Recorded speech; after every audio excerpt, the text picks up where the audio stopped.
Nå. Slipp han! Filmer du? Ja. Slipp jeg han. Slipp! Et bein! Hold et bein! Slipp! Skal vi slippe han? Slipp han, ja! Slipp! Nå begynner han å... Nei, det var litt for tidlig. Shit! Oh no!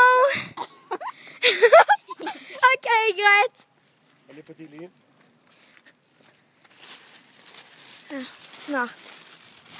Nå! Nå! Slipp! Nå begynner det å nærme seg. Slipp! Nå, kom an. Nå. Woo! Ah. Nei! Ikke le nå.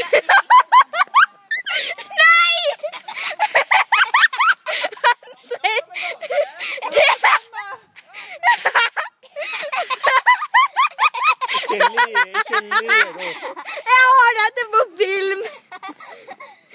Dette må ut på YouTube. Ja, der fikk han.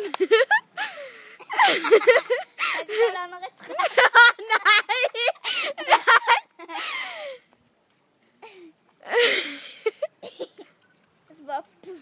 Der er månen, og der er lanternen. Han bare, ui!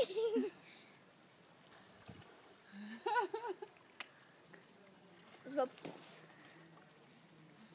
han sykker nedover. Der er ufoen over Langenes. 1 dag, 2 dager for alt. Ja, det kommer!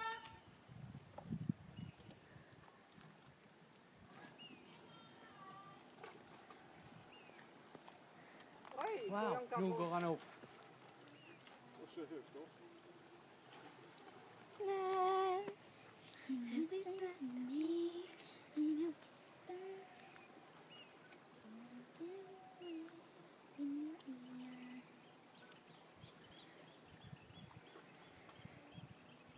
Og vi kan få til å se han.